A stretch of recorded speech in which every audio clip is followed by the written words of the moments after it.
County Public Policy Council Forum for the Overland Park City Council, Ward 5. I'm Mike Hockley. I'm co-chair of the Overland Park Chamber's Public Policy and Advocacy Committee, and I'm also a partner with Spencer Fain and a law firm in Kansas City and Overland Park. Welcome, and I think this will be an interesting forum. For the next 60 minutes, we'll have the opportunity to hear from the candidates about issues that are important to the business community and our community at large. And to start, I want to introduce and welcome our candidates for Ward 5. My immediate left is Amy Goodman-Long, and Sam Prosser, and Sheila Rodriguez. Our format will be as follows. Each candidate will have 2 minutes for an opening statement, and then the candidates will then have 2 minutes each to respond to questions that are prepared by the Public Policy Council, and then we'll conclude with 2-minute closing statements. We'll rotate the person who answers each question first, so that every time we'll have a different person starting the answer, so you won't have to go first every time or last every time. Prior to starting the order of speaking, it was drawn at random, and we'll start with our opening statement by Amy. Thank you. Thanks for having us today. My name is Amy Goodman-Long, and I've lived in Overland Park for over 40 years.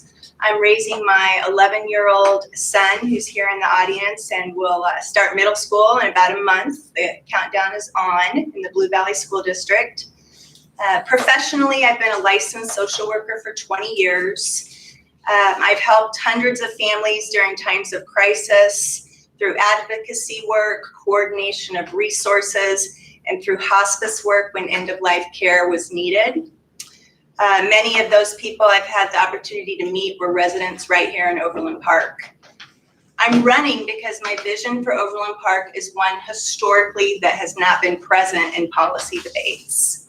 Overland Park is facing new challenges with an aging population and increases in mental illness and other social service needs. I look at these challenges as opportunities in a way that doesn't currently exist on the City Council.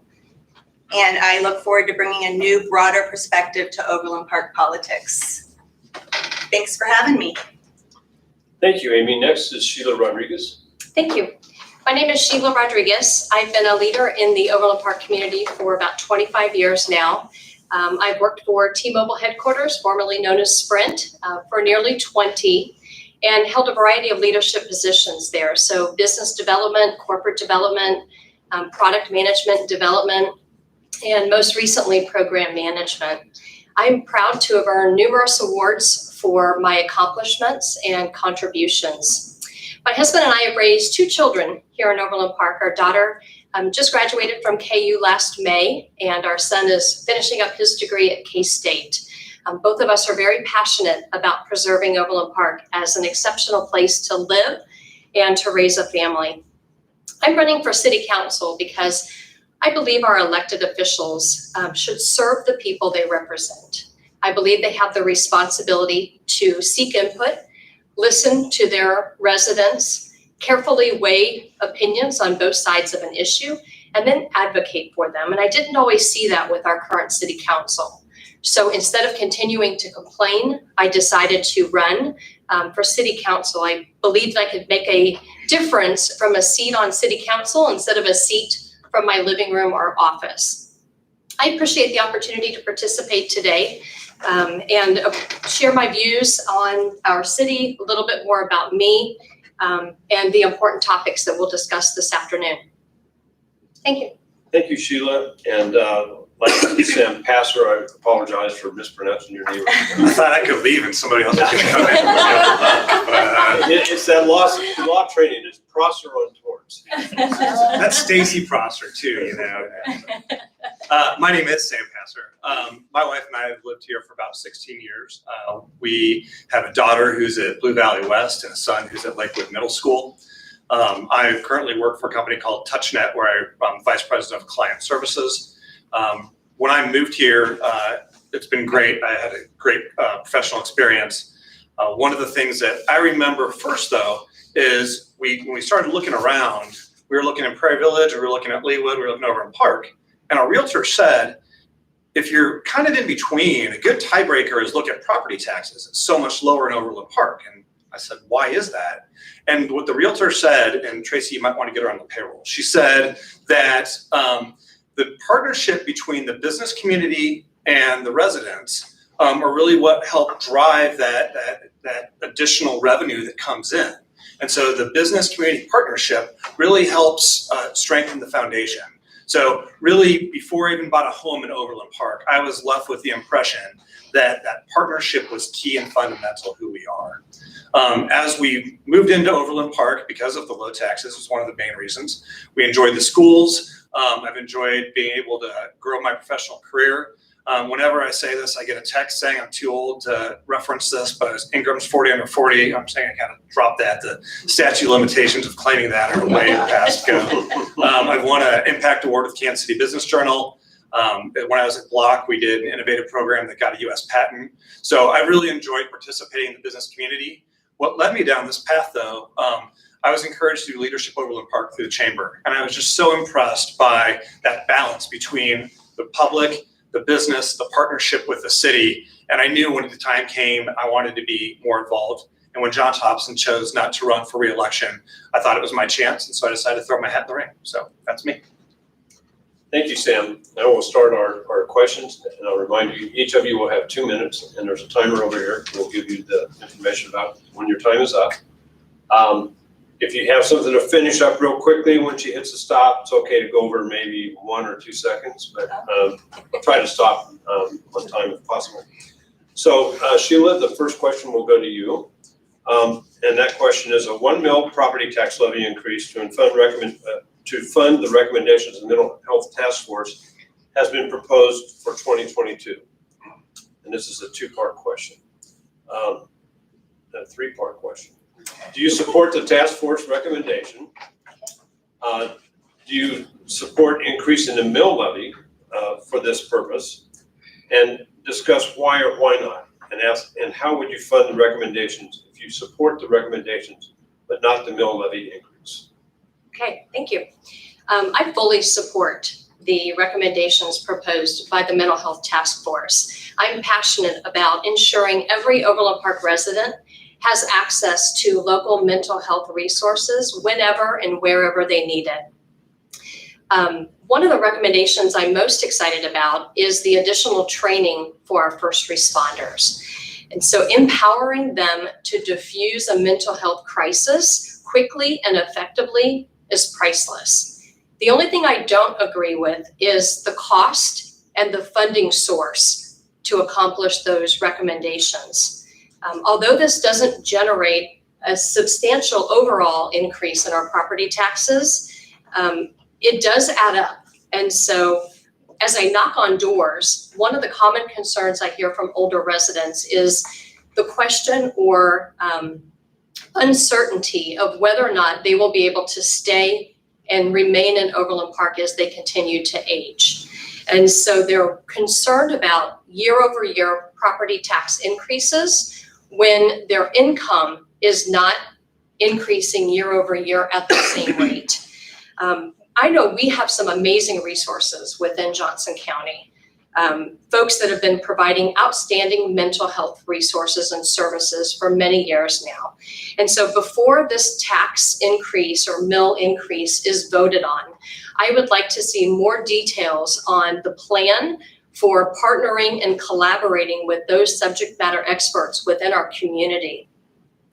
Through partnerships rather than a recreation of those services, I think we can minimize the incremental costs that we're asking our taxpayers to fund. Thank you. Thank you. Same question, Sam. I do support the recommendations by the task force. I think as we see time and again, really in this community, especially and throughout the country, the emphasis on providing mental health support is critical. There's a crisis in the country, and diverting police resources dealing with some of those situations. It takes them out of protecting our property, protecting the residents, and it's giving a better skill set to someone that's really trained to do that. So I think the problem is significant enough that we need to have follow the recommendations from the task force. In terms of funding, you just heard me talk earlier in my intro about the benefit to our community of having that low mill levy, that low property tax base. So I am, in general, against raising taxes whenever possible. From following along what the council's been doing, I know that our city for so long has tried to do so much with such little comparative revenue. The one thing that I just want to double check on is with the soaring property rates, with all the property values that have gone up, is that affording us any sort of relief that we can keep the mill levy at the same rate, but the additional home value can possibly fund some of that? If that's not possible, then I would support the mill levy increase reluctantly. Again, it's not my first choice, but I think this is important enough that it's worth it. It's really, I think, essential to kind of help solve some key problems that have been impacting our city. Thank you, Sam. Amy? Well, I also support the task force recommendations and the accompanying mill levy increase. As I mentioned in my opening statement, I'm a social worker by background, so I've been in the field for many years and seen the effects that mental illness has with children, adults, senior citizens, and now we've come to the point where we see it amongst our first responders. So I'm very glad to see that some funding is going forward to incorporate some officers that can have mental health training to work with the public on the other side. It's never a desire to increase taxes, but I believe as a community that we have an obligation to support each other. And when it comes to topics such as mental health, that's something that as a nation, as a community, we haven't seen until just the last couple of years. With COVID, that's added a whole nother element to what the needs are going to continue to be. So in addition, I have a lot of different ideas. I'd like to see an increase of additional school resource officers being trained in the mental health field, as far as being able to interact with our children and be proactive with solutions.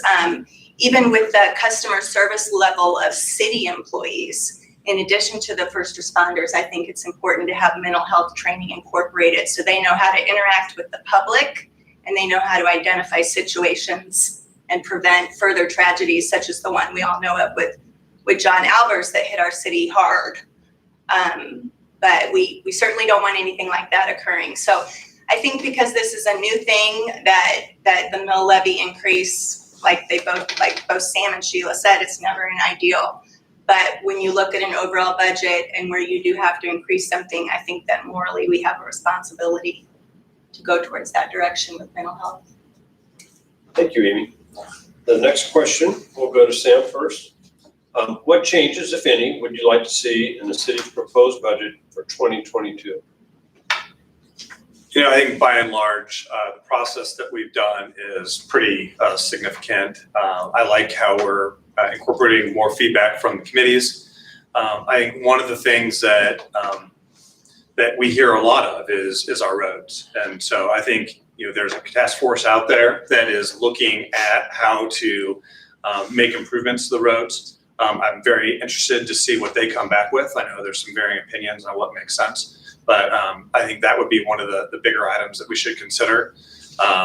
Again, I lean heavily on what that task force says. I think in terms of other services, I like the mental health that we've talked about. I like, some increases that we have with the first responders. I think that's important to keep our city safe. So in general, I think what we've got so far going down the path is great. And I look forward to digging in deeper and finding more opportunities to improve the city. Amy, you're up next. Well, I got fired up on mental health, so I'm gonna have to ask you to repeat the question. Okay. What changes, if any, would you like to see in the city's proposed budget for 2022? Okay. I think the proposed budget as presented and what I've seen so far and been educated on is very sound. It's a budget that for many years is been developed and obviously is effective with the results that we see coming out of the city. I do think we need to look a little bit more with the COVID again at emergency financial needs and make sure that we are proactive with those when it goes forward. But as it looks now, I think the budget is looking very good. I wouldn't have recommendations to do much different with that. Right, thank you. There's nothing wrong with ending early. Hey, I have a mentor that told me that, so thank you. Sheila, do you want me to read the question again? I'm good, thank you. That budget is a very complex, large budget. That 220 plus page document can be overwhelming. As I read through that though, I'm disappointed that even with the increased public engagement and involvement over the past year, the budget, which is about to be voted on, doesn't address the concerns that residents have expressed over and over and over again.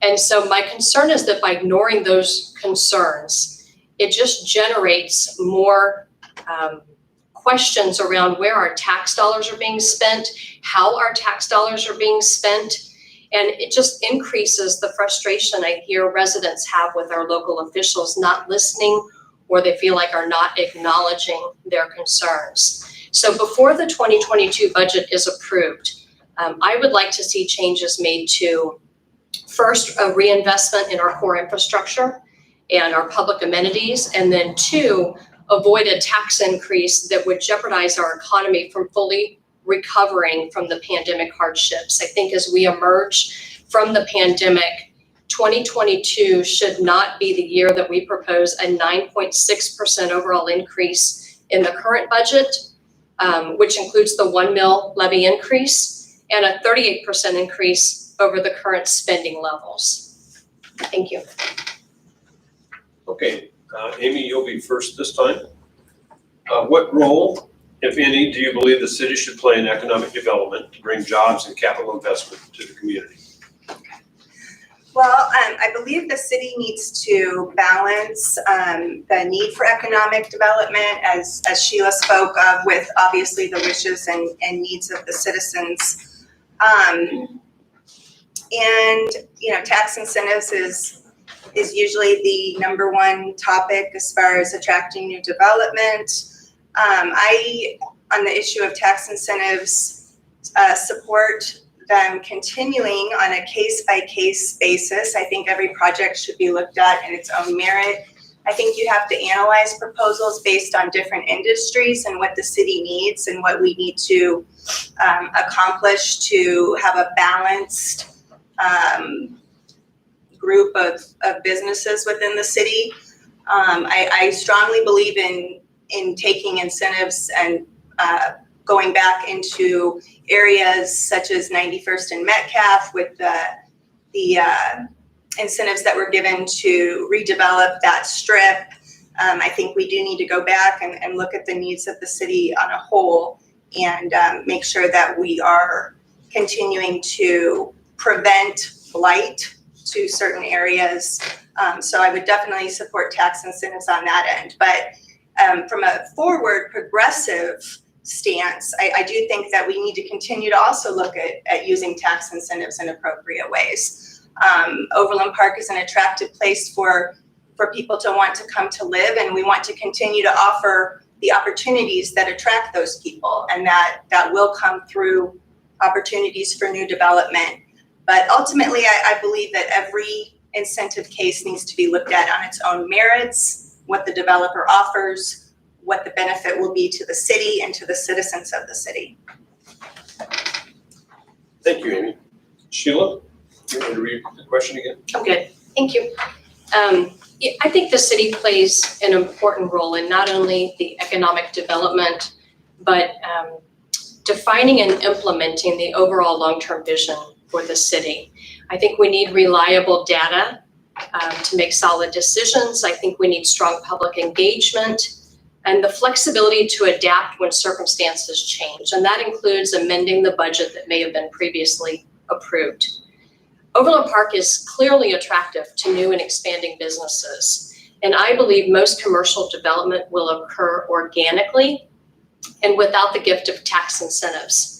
I'm not against tax incentives as long as they are part of a larger strategic plan to either revitalize a particular area of our city or to fill a void within our community. But I am again against tax incentives when it is in our prime real estate areas of the city, when it's to developers on multi-million-dollar commercial development projects that take away from or are at the expense of our residents or our core infrastructure needs. And so I think, to Amy's point, I think it needs to be evaluated on a case-by-case basis. I think every tax incentive should be held on its own merit, should have its own business case, it should be justified, and there should be some accountability for ensuring that that developer has met whatever commitments they have made in lieu of those tax incentives.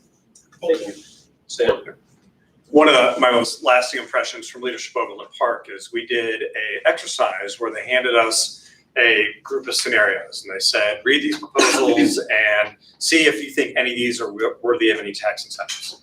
And I remember it was an office building. I was like, we got enough of those. It was like the sport goods store. I was like, I don't know, maybe. One was a warehouse, and then one was a data center. I was like, ooh, data center, that's my answer. That's cool. And this was 10 years ago when data centers were new. And I remember the instructor looked at me and goes, well, how many people work in a data center? And I'm like, I kind of realized I went down the wrong path. I go, well, not many, mostly it's just servers and computers and stuff. It's like, well, when we do incentives, really what we do is we try to increase the value of the property that will increase the value that they're paying taxes eventually after any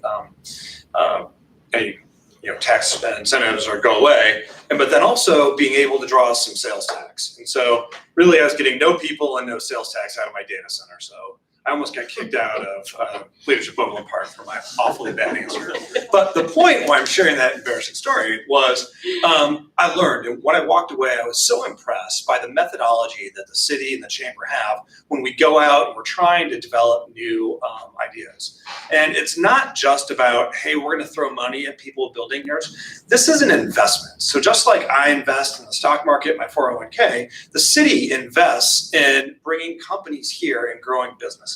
So to me, I think that methodology makes sense. What kind of increased sales tax can we get? What are we going to add to the city that we don't have? But most importantly, as the city has done very well with some key initiatives in the past, is we include clawback provisions. So if those benefits that are promised as part of the proposal aren't met, then we go back to whoever we promised those to, and we claw that back so tax dollars from citizens are not at risk. Thank you. Okay, Sheila, you'll get to start this one. What do you believe are the greatest challenges the city faces over the next 10 years, and how would you address them? Overland Park is a great place to live and work. I think that if we ignore the concerns and the challenges that we're facing currently, then we jeopardize the momentum built by those who have served before us. The priorities and the concerns that we had when we were a young city are not the same concerns and priorities we have today. We have significant transparency, trust, accountability concerns, which residents have been very vocal about this past year. And so I think we need a strong leadership team that's committed to keeping those concerns at the forefront of every decision they make, every action they take.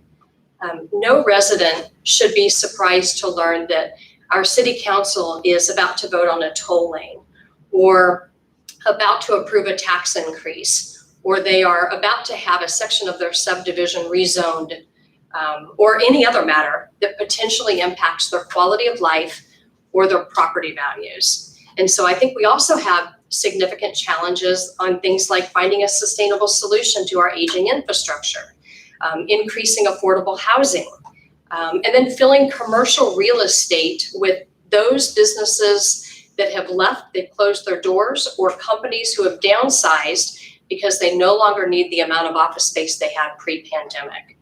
And so the good news is you can't change things if you don't acknowledge them. So I think now that we've acknowledged them, we can tackle them as well as new challenges as they arise, so that we come out 10 years from now stronger than ever. Thank you. Sam? I really hit on 3 areas. First, I think as the city is really hitting towards the end of its green space, I think how we choose to prioritize what goes in those open fields for development is important. I think as many folks know, with the state of Kansas has some restrictions on expansion. And so we're relatively landlocked. It's not like we're going to be able to grow much more. So really it's a precious commodity, what green space we have left. We have to be very deliberate about how we use that. So that's one. 2, I do think that as parts of the city start to age, we do need to be very cognizant of what's going on there, what type of redevelopment activities. Vision Metcalf is a tremendous example of where we've been able to step in and take an area and revitalize it. So I think there's gonna be many more opportunities of that as we move forward. I think third is going off of what Sheila said as well, and just communication between residents and the city. People are so busy, they don't have time to dig in and get issues. And hearing some incumbents in these types of forums talk about the efforts that they do to try to socialize a budget and what that process looks like, and everything that comes on people like me that haven't been intimately involved in the process, going, gosh, where did that come from? There are people that have been working and trying to get that message out for months and sometimes even years. So not only is that frustrating to the residents, but that's frustrating to the city as well. So what can we do in terms of town forums, social media? Whatever we're doing isn't necessarily working. I don't think it's a lack of transparency or a lack of intent, but we've got to do something different to get the word out, to have a more collaborative conversation. Okay, Amy? I believe looking at Overland Park and its development since 1960, when it originally was more of a smaller town atmosphere, and how it's increased to an urban area, and where do we go from here? How do we go forward with that? With that comes new challenges in crime, traffic, maintaining infrastructure, public safety, and maintaining the amenities that make Overland Park so attractive. I believe my strengths, again, as a social worker, is looking also at that aspect of diversity within the city. It's 200,000 plus people, and we are trying to come up with ways to incorporate affordable housing and opportunity. And I believe that I know the differences, even from a larger perspective, between Ward 1 and Ward 6, and how do we bring that together? I can tell you that as far as addressing challenges, I'm a pistol when it comes to doing my homework on issues and trying to see all sides of those. I'm not a micromanager in my leadership style. I believe in the power of people, and we have a wonderful professional staff that's in the city. Relying on their advice, a teamwork approach is imperative. Continuing to bring in organizations, social service organizations in that respect, but organizations of all areas, and people. And as Sam said, there is an unfortunate level of distrust among many of the incumbents and historically, and that's just building and building and building. And how are we going to get rid of that? And through empowering people to become part of the process, attending committees, media presence, getting the word out and staying positive is all things that I would want to do. Thank you. Sam, you'll get this question first. Do you believe the current city manager form of government we have is appropriate for Overland Park, or would you favor a strong mayor form of government? I like what we do now. And I think what's interesting is I was talking with someone that was explaining me, how this works. And like, a lot of people don't understand this. It's, the city manager kind of runs the city, and the council is more like a board of advisors. And I go, great, just like a public company. You got the CEO and the board of directors. So that makes perfect sense to me. Whereas, a city council member wouldn't call up the director of public works and start yelling about something. You go to the city manager, and the city manager runs the city. So I think that what we have today ensures the right level of professionalism. You've got a part-time, if you will, mayor and and city council that has the opportunity to be involved and engaged in the community And you bring that together in council and working with each other to be able to share messages back, bring information back to the city, and really collaborate to build on what we have to really help the city reach new levels. So I am in favor of it. I think it works well. Amy? Yeah, I agree. I believe that since 1960, we have not had any type of a mayor dominated style of government in Overland Park. I think we definitely want to stay away from that approach. If the goal is to keep Overland Park as a strong suburb, we don't want to allow for a situation where a mayor gets to pick individuals that are lawmakers. We want a collaborative effort. We want elected officials through the council. You can even give it a similar comparison towards a national government of a judiciary branch, a Congress, and a president, and how all of those collaborate. So I think we definitely need to stay with that form of government. It opens up the channels of communication amongst individuals and allows for a very diverse school of thought. Thank you. Sheila? I agree. I think the model we have in place today could and should continue to work well for Overland Park. I would like to see some improvements made on defining clear roles and responsibilities for each member of that team, I would call it, because it's really a collaborative effort, as these two have mentioned, between city planning, commissioning, and city manager and council and mayor and all the other departments and professional staff members that are on the city team, if you will. I'd also like to see a greater emphasis placed on accountability and oversight. Having watched many city council meetings and committee meetings over the past couple of years, it feels to me like decisions are made before it gets to the point where city council is being asked to vote on an issue. And so when I talk with residents and they share that same observation, I think that is further compounding this concern we're seeing raised about transparency in our community. So I think there are definitely opportunities for improvement in a couple of areas. There also seems to be an insufficient amount of time from when a matter is shared with council members versus when they're asked to discuss and when they're asked to vote on it. And I think if we could extend that time frame, it would allow those council members to do more research and maybe even to go out and talk with residents and solicit their input. It's not what feels to me as a very rushed decision. So I think there are definitely opportunities for improvement. I think we need to have some very open-minded, respectful, collaborative brainstorming sessions to take advantage of those passionate and talented professionals on city staff and the professional and talented candidates we have up here today that want to join them. And I think together we can improve survey scores around leadership and so many other attributes. Thank you. Okay, Amy, you'll be starting off this next question. What specific proposals do you have to support the goal of providing access to affordable housing throughout the city?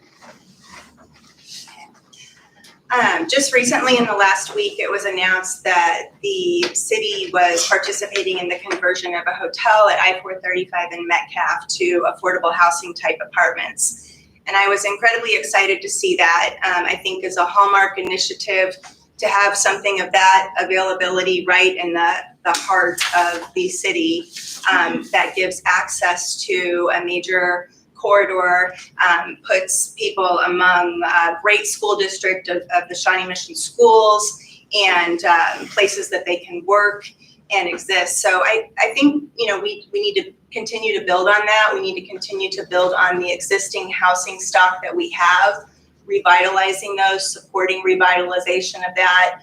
I do believe we need to look at the diverse needs of the populations that are seeking affordable housing opportunity, whether that be through single mothers or individuals that our seniors, the senior population. We need to, that's of course my passion and my background was senior housing. So we need to make sure that we're looking at the needs for our population that's lived here and wants to continue to live here, and how can we support that, and safety. And so I believe we need to look at what we already have in that opportunity.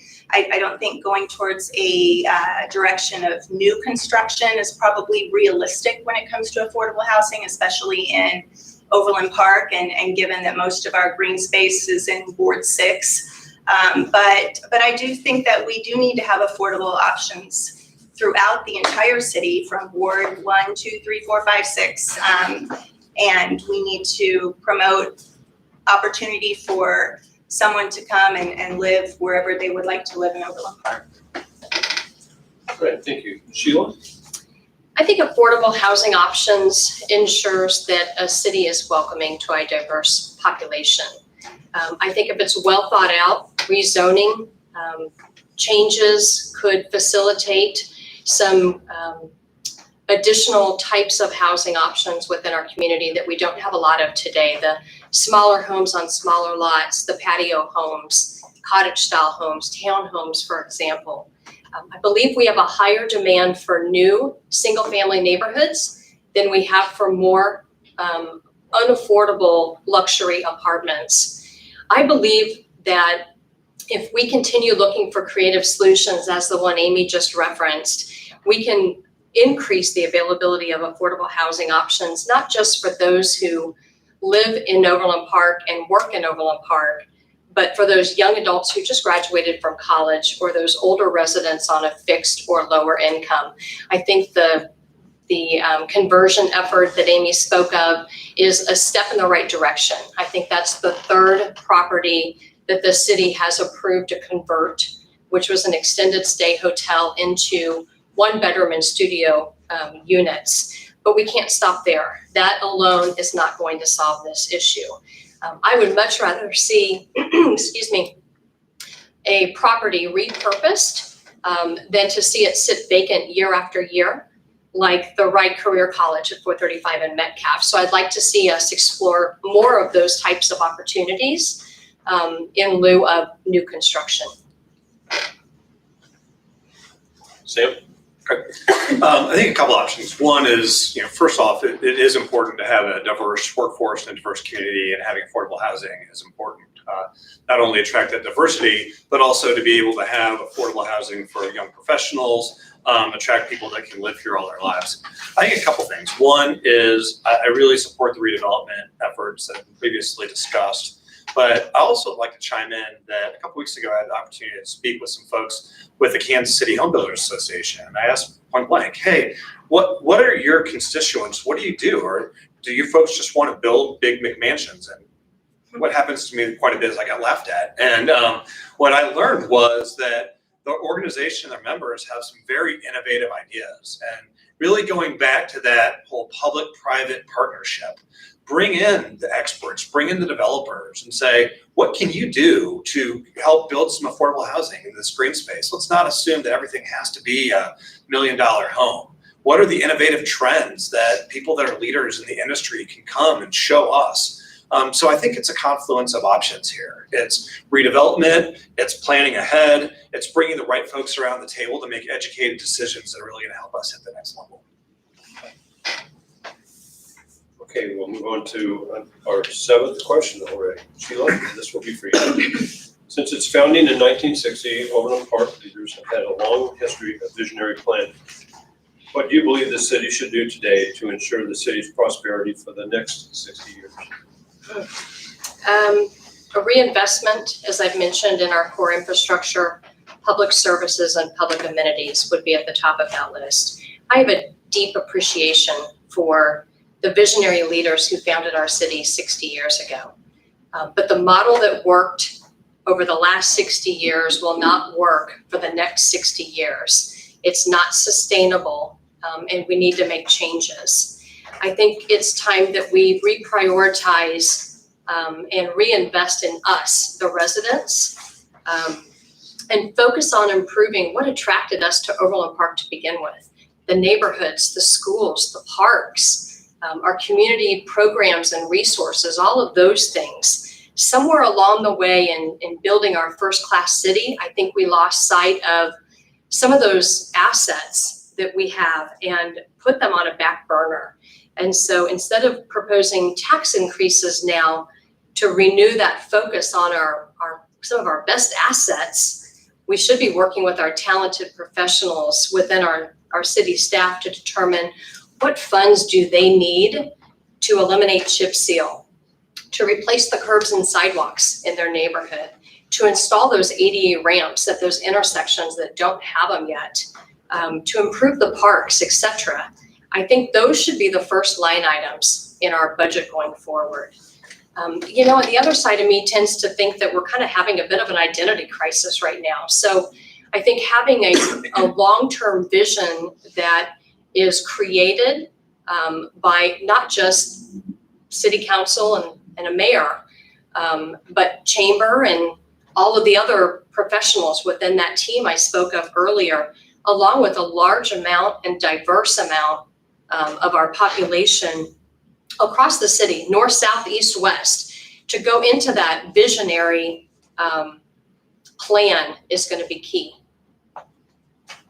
Thank you. Sam? I think three things. One is I was shocked when I came here coming into Kansas City that Overland Park is relatively as young as it is. And it was kind of this undeveloped space in between some larger municipalities. And when our kind of leaders came in, and we were really left with no other choice than building by design. So I like that what we have done historically and the forethought that we put in has been super beneficial. And I think that we just need to continue to build off the legacy that was put in front of us. I think secondly, really over the next several years, that green space, like I mentioned in my last answer, is we are running out of it. It's a natural resource for us. We have to be very, very deliberate about how we choose to develop there. And then lastly, if you look through Forward OP, I think the vision put out there spells out a great vision for where we want to go as a city. Politicians can be knee-jerk and reactionary and, gosh, I need to go jump and do this and do that. The city's done its due diligence. Read Forward OP. It's got the plan, it's got the blueprint, it calls out all the things that we need to be successful. So rather than going in and being disruptive, I'd say, let's do what's made us successful. Let's follow the playbook that we have in front of us, and let's execute, take the city to the next level. Amy? I think first and foremost, as far as the city council and government, we need to continue to make sure we're electing leaders who can be objective and fair and leave prejudice and ideologies at the door. Overland Park has been based primarily on a nonpartisan style of government. And I realize with a population increase and diversity, unfortunately politics makes its way through that door. So I think that we need to continue to support people who have a very fair and balanced vision for the city and for everyone, and make sure that we're keeping partisan style type politics out of city government. As Sheila referenced, the city going through an identity crisis, and I can tell you that from a city standpoint and personal standpoint, with working with people throughout my career, identity crises are my specialty. So I like to think that working with people, understanding that we all come from a common foundation of wanting to be heard and promoting people to be involved. I'm a forward positive thinker, and really all of the things that we're discussing here today, I think are part of that vision of what we see OP going and doing for the next 10 years. We need to look at affordable housing. We need to look at continuing to have a strong infrastructure and amenities, and we need to look at continuing to attract businesses and growth and productivity and opportunity to people that want to live here all at the same time. I'd love to help figure that out. Thank you. Our next question, Sam, you'll lead off. Do you believe the city of Overland Park is heading in the right direction? I do. I think that city after city survey talks about how Overland Park is one of the top cities to live in. So I look around and sure, there are some things that we could do to improve and make better. And, things like the mental health task force, I think there are things that we'll incrementally do. But fundamentally, Overland Park is a great place to live. It's a great place to work. The amenities are top notch. I think that fundamentally, Overland Park is a great place to be. I think that there have been some concerns about things going on, and we should be listened to. We should always, understand critics. But ultimately, this is a great place, and I'm proud to live here. Sheila? Over the last couple of years, as a whole, I think that our city has done a lot of things right, more so than anything else. I mean, we truly do live and work in an amazing city. I think there are always room for improvements. One of the things that I would put at the top of that list is being more responsive to our residents' concerns and needs, and seeking more input, more community engagement, whether that is, as Sam mentioned earlier, different form of communication than what we have today. We need to figure out a way to meet residents where they are, to exchange and collaborate information and communicate. I'll give you an example. One of the primary reasons I decided to run for city council was I decided to stop complaining about a particular issue and become part of the solution. I had advocated beginning back in August of 2014 to eliminate chip seal for a variety of reasons in my neighborhood. And at that time, I was told, this is the first time we've heard of any concerns. We need you to bring this information to a couple of the meetings, which I did. So I spoke at city council meetings in the public comments forum. I spoke with public works committee meetings, spoke with media, news stations, you name it, anything to generate awareness. And most recently led a grassroots effort to partner with dozens of HOAs to provide a unified voice to the city about this concern. And so that effort resulted in obtaining signatures from presidents of 24 HOAs representing 5,100 residents about the concern around chip seal and the ask to just simply stop applying any new applications of it. So I do think there are some examples and some other opportunities that we have for improvements. But all in all, I'm proud. I'm proud to live and work in Overland Park. Thank you. Amy? Yeah.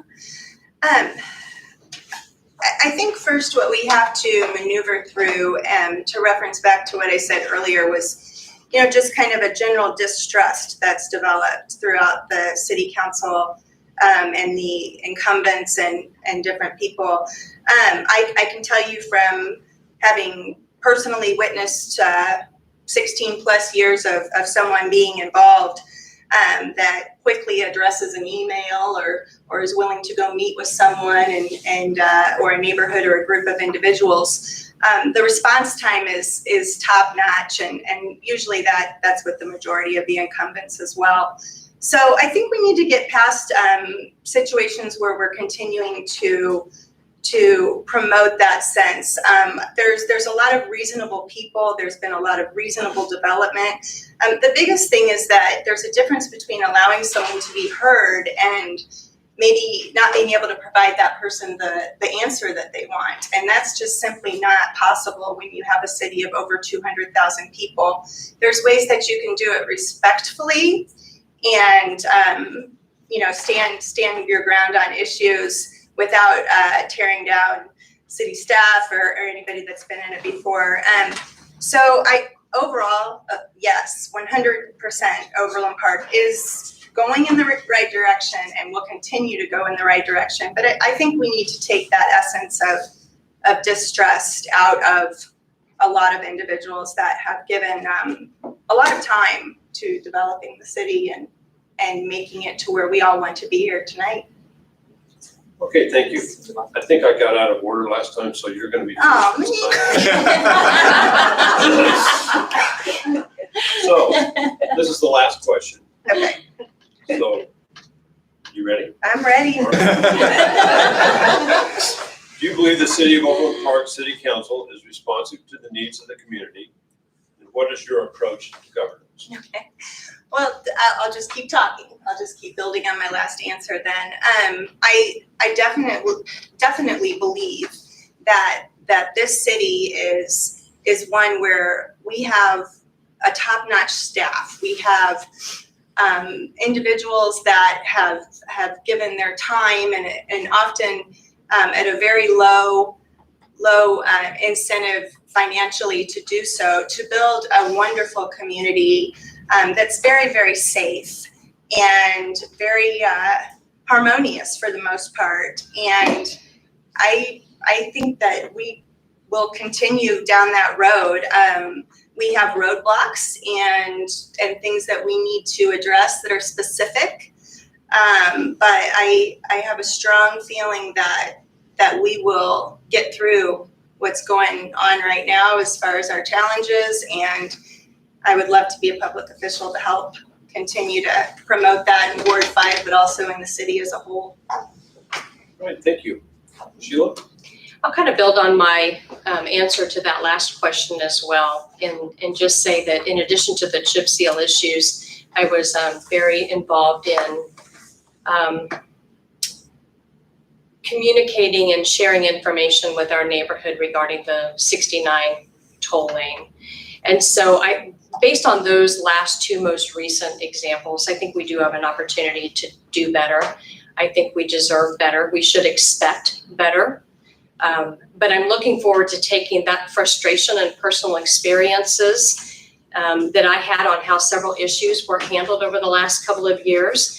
And I think that will fuel my determination to influence positive and noticeable changes within our community that we can measure.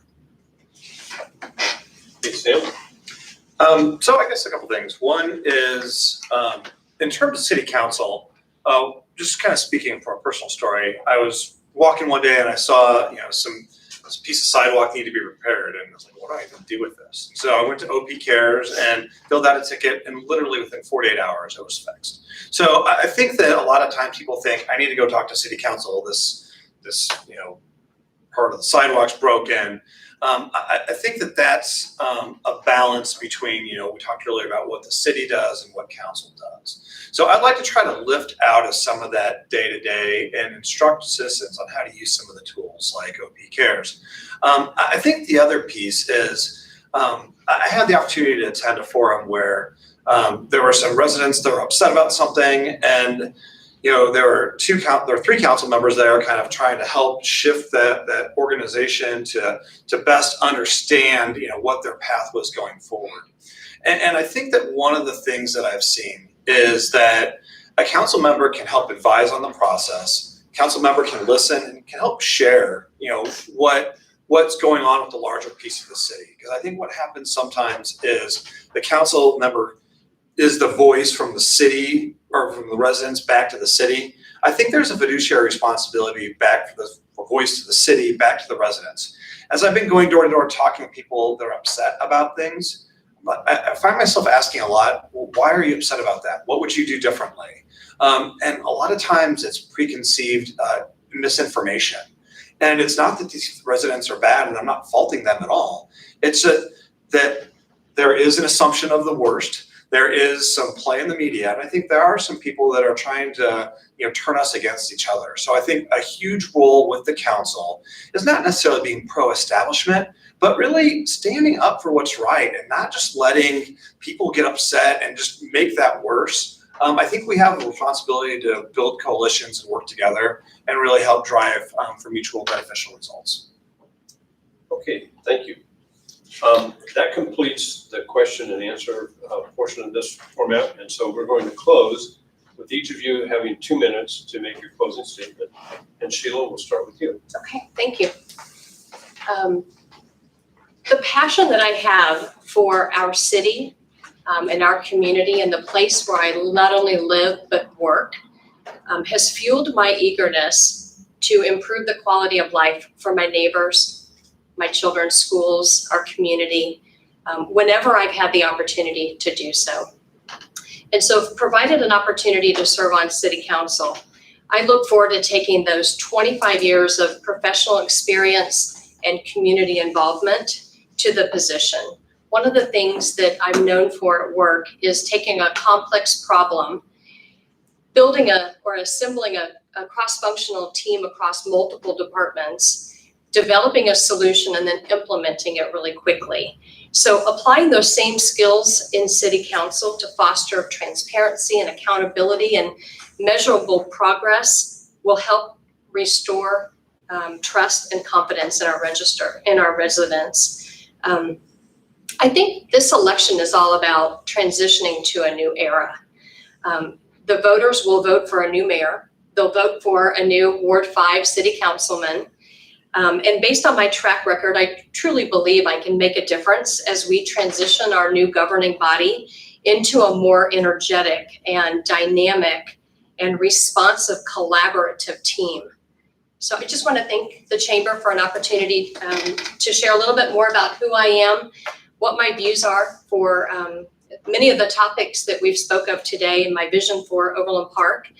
If anyone would like to learn more about any of those, I would encourage you to visit sheilaforop.com, or you can contact me really anytime.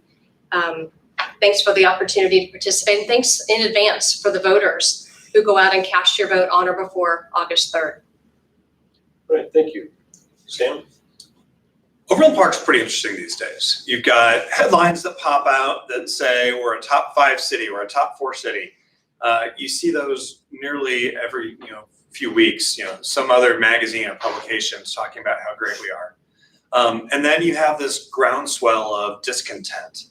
And I think one of the things behind that is just a lack of cohesive information. And if you've ever, asked someone to explain something to you and then your brain starts to hurt because it just doesn't make sense, you're just getting all this data and facts.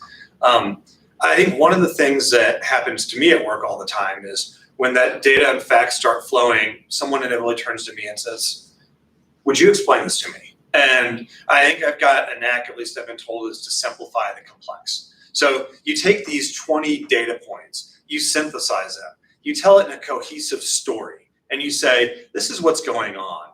And I've been told that that's a talent of mine, and that makes sense to me, and I get it. And I think I've been able to exercise that skill, if you will, going door to door. Like I said, I've been talking to people. I'm mad about this. Well, why are you mad? Let's talk about that. I'm not trying to convince people, but I think it's been interesting is that when facts come out, the city is not as broken as some people think. So some people think, right? So I think what's important is let's gather those facts, let's tell that in the right story, and let's do that through the medium, whether it's YouTube videos or Twitter or whatever, town forums. I think meeting the residents where they are, breaking down what's going on in simple, understandable discussions, and tell it in an interesting way. I think that communication is key, and I think I can bring that to the table and really help maybe repair some of the fractures that's going on in the city these days. All right, thank you, Sam. So Amy, you started us off and you'll have the opportunity to finish. Well, thank you for hosting. Nice to meet you and see some of you again. I was blessed to be given a list of quotations that I rely on heavily, and so I'm going to end with one by George Washington. He once said that he hopes that he will possess the firmness and virtue enough to maintain what he considered the most invaluable of all titles, and that was to have the character of an honest man, in this case as a woman. I believe I possess this trait. We may not agree on every issue, but I promise to always listen and give honest, informed, educated feedback and to advocate for citizens. History is what we learn from, and the future is what we make. I am the future, not the past. We only have good things to look forward to. Please vote for me on August 3rd. I represent the future. Right, thank you. So this concludes the presentation and the forum. I'd like to thank everyone for coming today. And I'd also like to thank the candidates for taking the time to participate in this forum. And we really appreciate the time and willingness that you have to serve our community. I think our community will be well served if any of you are elected I really appreciated getting to know you better. There will be a recording of this event that will be posted on our voter education site, votejoco.com. It should be posted within 48 hours. And there's also the forums that we've conducted before this, the mayor forum, and I think another one of the ward forums we did yesterday. Those will also be posted. Finally, we encourage everyone to learn about the candidates and vote. The advanced voting in person begins on Saturday, July 24th, this coming Saturday. And the polls will be open on Election Day, Tuesday, August 3rd, from 7 a.m. to 7 p.m. Thank you for joining us and have a great evening.